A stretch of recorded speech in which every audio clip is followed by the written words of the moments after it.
It's not a lost cause, and Right. that's sort of the thrust of the book. Birds are very resilient, and it's kind of like if you build it, they will come.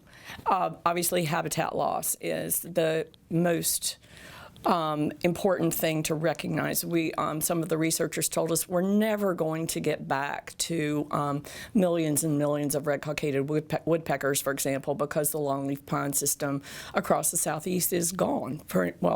All but about 2% of it. So what we're basically trying to do is take the environments that exist for the birds that do not migrate, because there are really two types of birds. There are the birds that stay put, and there are the birds that fly. And they face completely different types of obstacles. But taking those environments and optimizing them as best we can to squeeze out every tree, every place that those birds can then thrive. A good example of that is the Florida scrub jay, which is just up the road, and not a well-known bird in a national sense, but Floridians love this bird. It's so friendly, and that bird lives in the interior of Florida, central Florida, and has lost about 90% of its population. So this is an example of what we're up against. It has 4,000 birds left, and they suddenly realize if we lose the rest, the bird is gone.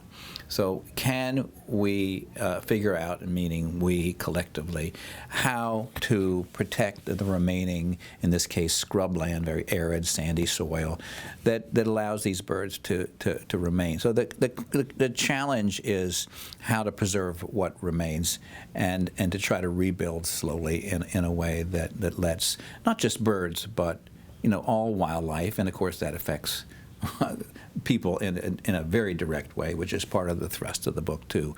I mean, the birds have a right to exist on their own, I think it's safe to say, but by protecting them and doing the things that are good for them, we're helping ourselves, and that's part of the argument. And the other thrust of the book, too, is about how technology has basically gotten more and more sophisticated to the point where they're even using human genome research to try to bring back the extinct passenger pigeon.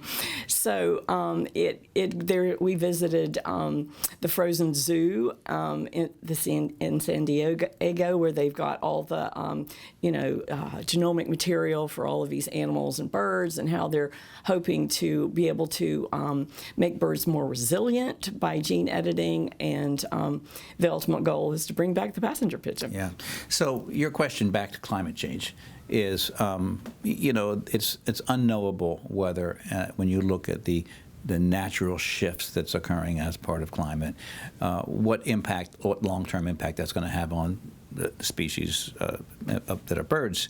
But there are all sorts of projects that are trying to remedy that and try to figure out, are there ways of trying to protect birds from rising water, if you're awaiting birds from the changes in the seas, which affect seabirds. Coastal birds are deeply affected, but it's not just on the coast, of course. It's water levels everywhere, and changes in the seasons, because migrating birds are on a very strict schedule. They got to get up there and get to work and reproduce in spring, so they're starting to fall behind. So there are really worrisome things that are in the works as far as climate.